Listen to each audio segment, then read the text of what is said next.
Hello guys, welcome to my YouTube channel. Guys ये आपका practice set second है wireless के लिए। ठीक है, मैं क्वेश्चन रीड कर रही हूँ, आप जल्दी जल्दी सुन लीजिए। Paging system uses which mode of transmission. तो आपको मैंने पहले ही बताया था कि आपका सिम्प्लेक्स का एग्जांपल होता है। Which of the following is the protocol used for cordless telephone. तो कॉर्डलेस टेलीफोन के लिए आपका जो प्रोटोकॉल है वो PACS है। Who has the responsibility of billing and system maintenance function in cellular system. वो आपका MSC होता है। ठीक है, जो बिलिंग और आपके जो सिस्टम मेंटेनेंस इन सारे फंक्शन को जो देखता है आपका MSC होता है, मोबाइल स्विचिंग सेंटर। ठीक है, फिर आपका है popular 2G CDMA and standard IS-95 is also known as, इसको हम CDMA 1 भी कहते हैं। ठीक है, CDMA 1 CDMA 2 दोनों डिफरेंट होते हैं। ठीक है, तो इसे हम CDMA 1 कहते हैं। What is 3GPP। तो आपका 3GPP होता है project based on 2.5G standard. ठीक है, 2.5G स्टैंडर्ड पे बेस्ड प्रोजेक्ट है। ठीक है, फिर आपका क्वेश्चन है how much packet data rate per user supported by WCDMA if user is stationary. तब आपका जो पैकेट डेटा रेट होगा वो आपका 2.048 मेगाबिट पर सेकेंड होगा। ठीक है, which of the following is not a characteristic of CDMA 2000। वो आपकी OFDM है। ठीक है, उसकी कैरेक्टरिस्टिक नहीं है। Which of the following WLAN standard has been name wifi. इसमें से कौन सा WLAN है जिसका नाम वाईफाई रखा गया था। तो वो आपका DSSS IEEE 802.11b है। आप इसका ये याद रख लीजिएगा, IEEE 802.11b। ठीक है, and what is the raw channel bit error rate of Bluetooth. तो आपका ब्लूटूथ का होता है 10 से 3। ठीक है, why neighbouring station are assign different group of channel in cellular system. Guys ये मिनिमाइज इंटरफेरेंस को मिनिमाइज करने के लिए आपका डिफरेंट चैनल होंगे तो क्या होगा, आपका इंटरफेरेंस जो होगा कम होगा। ठीक है, इंटरफेरेंस को मिनिमाइज करने के एक और चीज़ मैंने आपको बताई थी, याद रखिएगा, बीच में गार्ड बैंड भी प्रोवाइड किया था। ठीक है, and which of the following is not a objective for channel assignment strategy. Channel strategy की इसमें से कौन सी ऑब्जेक्टिव नहीं है। तो वो है आपकी मैक्सिमाइज द इंटरफेरेंस। इंटरफेरेंस को मैक्सिमाइज करना इसके वो नहीं होती, बल्कि इंटरफेरेंस को मिनिमाइज करने के लिए चैनल असाइनमेंट स्ट्रेटेजी की जाती है। ठीक है, चैनल असाइनमेंट स्ट्रेटेजी किया गया इस मतलब आपको चैनल को किस तरह से असाइन करो कि आपकी कैपेसिटी इंक्रीज हो, सिस्टम की स्पेक्ट्रम जो भी आपके पास मतलब जो भी बैंडविड्थ है उसका आप सही तरीके से यूज़ कर पाओ, और दूसरा इंटरफेरेंस उसमें ना हो। ठीक है, यानी कम हो। Time over which a call भी can be maintain within a cell without hand off is called dwell time. ठीक है, interference in control channel leads to. Control channel में जब इंटरफेरेंस होता है तो आपका क्विंग होती है, और वही आपका जब वॉइस चैनल पे होता है इंटरफेरेंस तो आपका क्रॉस टॉक होता है। ठीक है, इसी तरह आपका क्वेश्चन नंबर 14 है who develop the fundamental of trunking theory. Trunking theory को किन्होंने डेवलप किया था, एरलैंग ने डेवलप किया था। Which of the following increases the number of base station in order to increase capacity. Capacity को इंक्रीज करने के लिए इसमें से कौन सा जो आपकी चीज़ क्या किया जाता है ये आपसे पूछ रहे हैं। ठीक है, तो ये सेल स्प्लिटिंग की जाती है। ठीक है, एंड इसके बाद आपका FDMA एलोकेट्स सिंगल टाइम पर फ्रेम टू डिफरेंट यूज़र। ठीक है, तो ये आपका सही है। फुल फॉर्म ऑफ SC-FDMA आपका सिंगल कैरियर FDMA फिर की। ठीक है, सिंगल कैरियर FDMA होता है।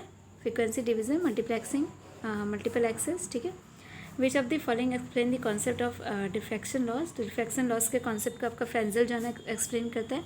In ionosphere propagation wave arriving at the receiver antenna uses the phenomena of scattering. ठीक है, स्कैटरिंग का फिनोमिना यूज़ करता है। GEO orbit is chosen less frequent compare to LEO and MEO for mobile satellite communication. आपका true है। Propagation with in building is not influence by वो आपका trees outside the building. ठीक है, with in building आप देख रहे हो तो आउटसाइड वाले से कोई मतलब नहीं है। For n number of cell in system the frequency reduce factor आपकी क्या होती है गाइस, 1/n होती है। ठीक है, ये भी मैंने आपको समझाया था अपने फ्रिक्वेंसी रिड्यूस के वीडियो में। ठीक है, इसके बाद आपका क्वेश्चन है which of the following is not an effect cause by multipath in radio channel. तो वो आपका होता है पावर ऑफ बेस स्टेशन। ठीक है, and which of the following is not a TDMA standard of 2.5G network. वो आपका होता है GSM। ठीक है, and GPRS and EDGE support which 2G standard. तो ये आपके सपोर्ट करते हैं GSM एंड IS-136। ठीक है, इन दोनों को सपोर्ट करते हैं। What is the order of typical value of RMS delay speed in outdoor mobile radio channel. ठीक है, इसकी जो वैल्यू होती है माइक्रो सेकेंड होती है। एंड उसके बाद आपका question which of the most widely used model for signal prediction urban area. Urban area के लिए जो हम लोग यूज़ करते हैं गाइज वो अकरमा मॉडल होता है। मैंने आपको पहले ही बताया था कि हता मॉडल और अकरमा मॉडल, जब आपका अकरमा मॉडल होता है वो आपका अर्बन एरिया में यूज़ होता है, और जब आपका हता मॉडल होता है वो आपका अर्बन और रूरल दोनों में यूज़ हो सकता है। ठीक है, फिर आपका the envelope of a sinusoid plus band pass noise, ये आपकी जो होती है, इसकी जो एनवेलप होती है इन दोनों के कॉम्बिनेशन की, उसको हम कहते हैं रीसियन। और जबकि सिर्फ आपकी साइनोसॉइडल होती है तब उसको हम कहते हैं रेलाई, ठीक है। एंड इसी तरह आपका डिजायबल मॉड्यूलेशन स्कीम जो होता है वो आपका प्रोवाइड करता है low bit error rate at low receive signal to noise ratio, ठीक है। Which of the following is equal to receive power, receive power के इक्वल इसमें से क्या होता है, magnitude square of the complex voltage, ठीक है। पावर आपको पता ही है वोल्टेज के स्क्वायर के प्रोपोर्शन होती है, ठीक है। तो इसमें magnitude square of complex voltage होगा, ठीक है। Which is the process of encoding information from message source in suitable manner for transmission, modulation होता है guys. Far field region is also known as, वो आपका फ्रॉनहोफर रीजन होता है, ठीक है। नियर फील्ड को हम फ्रेंसल कहते हैं। And which of the following is called an ideal antenna, ये भी मैंने आपको बताया था, आइसोट्रॉपिक एंटीना को कहते हैं। What does path loss exponent indicate, तो ये आपका इंडिकेट करता है rate at which the path loss increase with distance. UMTS आपका स्टैंड करता है universal mobile telecommunication system. And GGSN आपका स्टैंड करता है गेटवे जीपीआरएस, ठीक है। गेटवे जीपीआरएस सपोर्ट नोड, ठीक है।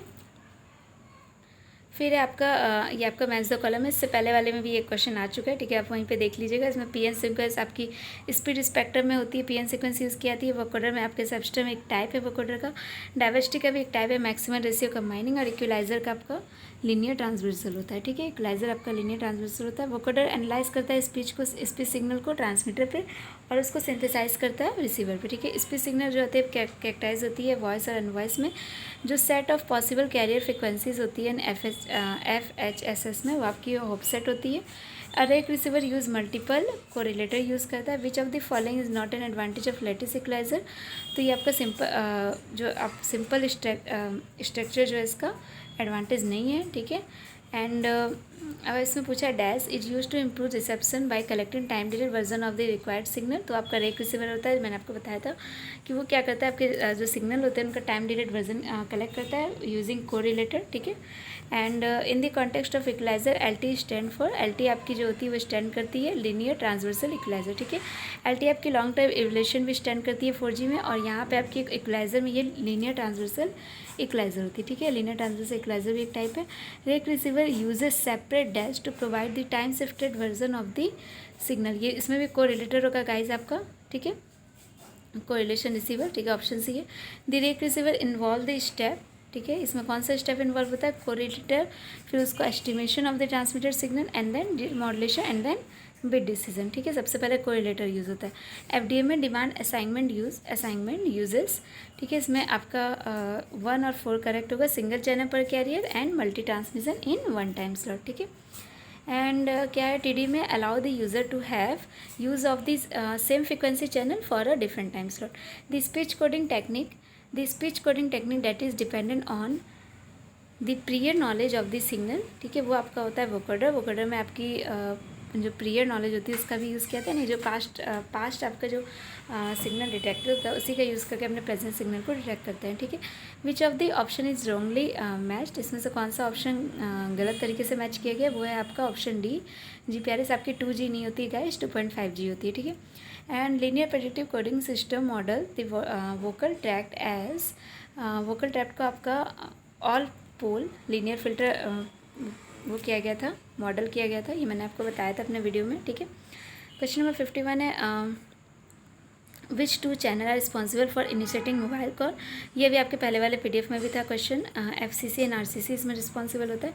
मिनिमम कस्ट साइज जो required to receive power of 17.5 dB in an environment having path loss exponent of 4 and 6 equidistant question, ये आप सॉल्व कर लीजिएगा, इस न्यूमेरिकल है, ठीक है। Which of the most widely used model for a signal prediction urban area के लिए मैंने बताया आपको ऑक्टोनल मॉडल है। In a frequency selective fading mobile radio channel poses a constant gain and a linear phase over a bandwidth smaller than bandwidth of transmitted signal, ठीक है। State whether true और फॉल्स, तो ये आपका ट्रू है, ठीक है। सेलेक्टिव फेडिंग में आपकी जो बैंडविड्थ होती है वो लेस होती है, जो आपकी लीनियर फेज बैंडविड्थ जो होती है smaller than the bandwidth of the transmitted signal. Transmitted signal की बैंडविड्थ इसमें हाई होती है, इसलिए इसको वाइडर भी कहा जाता है, और आपकी जो फ्लैट फेडिंग होती है इसे नैरोवर भी कहा जाता है, ठीक है। And linear predictive coding system model the vocal tract as all pole, ये भी ऊपर क्वेश्चन आ चुका है। Rake receiver uses separate correlation receiver, ठीक है, भी रिपीटेड है। Dash is a digital multiple access system in which the carriers frequencies varied in pseudo random order, तो ये आपको पता ही FHM में होगा, ठीक है। एंड देन आपका vulnerable time of slotted ALOHA is more compare to pure ALOHA, ये भी आपका फॉल्स है, ठीक है। SGSN and GGSN and GPRS stand for, पहला वाला जो है आपका वो सर्विंग GPRS सपोर्ट नोड होता है, और आपका दूसरा वाला जो है GPRS जो आपका GGSN है वो आपका गेटवे GPRS सपोर्ट नोड होता है, ठीक है। अब इसमें से रॉन्गली इमेज फिर से रिपीटेड क्वेश्चन है, ये आपका आंसर डी है। फ्रॉनोफर डिस्टेंस होती है एंटीना के लिए with maximum dimension of 1 metre and operating frequency of 1800 megahertz. इससे भी रिलेटेड जो फॉर्मूला मैंने आपको बता दिया था अपने वीडियो में, इसमें करेक्ट ऑर्डर पूछा गाइस क्वेश्चन नंबर 62 में, ये भी आपका रिपीटेड है। इसका आंसर आपका है AMPS GPRS GSM UMTS H, ठीक है। एंड उसके बाद हाथा model is empirical formulation of outcome, ये भी रिपीटेड क्वेश्चन है। What does the path loss exponent indicate, ये भी रिपीटेड क्वेश्चन है। Rate at which the path loss increases with distance, match the following, ये भी आई थिंक रिपीटेड हो गया गाइस, ओके चलिए कोई नहीं, छोड़ देते हैं हम इसे। Modulation technique used in IS 95, ये आपकी QPSK होती है, ठीक है। That is used to improve reception by collecting time delayed version of the required signal, इसका आपका रेक रिसीवर है आंसर, ठीक है। Maximum throughput efficiency of slotted and pure ALOHA is, वो आपकी होती है 36.8 एंड 18.4, आपकी जो स्लॉटेड अलोहा है उसकी ज़्यादा होती है, ठीक है। And radio interface standard between BTS and BSC is BSC is dash, and between the 2 RNC and UMTS is, ये इसका आंसर नहीं दिया है, ओके। ये आप रुकिए किसी PDF में ये आ जाएगा question, okay. Maximum length of PN sequence generated by 3 shift, इसका फॉर्मूला होता है 2⁻n-1, यानी इसका आंसर 7 होगा, ठीक है। एंड ये आपका क्वेश्चन यहीं पे एंड होता है गाइस, ठीक है। अब इसका मैं भी नेक्स्ट PDF अपलोड करूँगी, उसमें भी वायरलेस से रिलेटेड जो भी MCQs रहेंगे वही रहेंगे, ठीक है। आप एक बार देख लीजिएगा जल्दी जल्दी उन्हें, ताकि जिससे आपको एक वैरायटी ऑफ क्वेश्चंस मिल जाए, okay guys, okay thank you. Guys अगर आपको मैंने जो जितने भी अपने PPTs अपलोड किए हैं गाइस, वो यूनिट 4 तक की, अगर आपको यूनिट 5 की भी रिक्वायरमेंट हो तो आप मेरे को कमेंट कर दीजिए, मैं अपलोड कर दूँगी, ठीक है। मैंने अपलोड नहीं की क्योंकि आई थिंक यूनिट 4 को भी ज़्यादा लोगों ने देखा नहीं है, तो मुझे लगा कि आप लोग इस समय क्वेश्चन पढ़ने में ही लगे हो, ठीक है। उसमें मैंने कुछ क्वेश्चन उसमें भी है, लेकिन मैंने उसको एक्सप्लेन भी किया था थोड़ा, ठीक है। लेकिन मैंने अपलोड नहीं किया क्योंकि मुझे कोई कमेंट नहीं आया कि मैम आप अपलोड करो। अगर आपको नीड हो तो आप बोलना, मैं अपलोड कर दूँगी, ठीक है।